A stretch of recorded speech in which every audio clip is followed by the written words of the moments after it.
People's party के बाद पाक सरजमीन पार्टी ने भी सिंध में मर्दमशुमारी के नताइज मानने से इनकार कर दिया। रहनुमा पीएसपी अनीस एडवोकेट ने कराची में न्यूज कॉन्फ्रेंस करते हुए मर्दमशुमारी के नताइज में कराची की आबादी कम होने पर तशवीश का इजहार किया।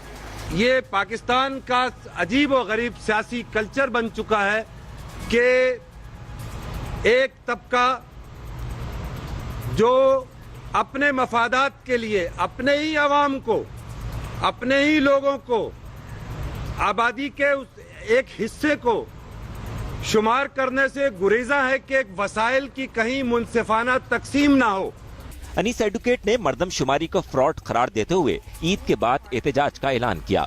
हम अपने कानूनी और आईनी माहिरीन को हिदायत दे चुके हैं, वो पिटीशंस तैयार कर रहे हैं। हम सुप्रीम कोर्ट का दरवाजा भी खटखटाएंगे क्योंकि ये मर्दमशुमारी सुप्रीम कोर्ट की हिदायत के तहत की गई थी। पीएसपी ने वफाकी इदारा शुमारियात के नताइज पर शदीद तहफ़्फ़ुज़ात का इजहार करते हुए मर्दमशुमारी के दुरुस्त अदाद-ओ-शुमार सामने लाने का मुतालबा किया और कहा कि पीएसपी ये नताइज कबूल नहीं करेगी। Nasir Butt, Express News, Karachi.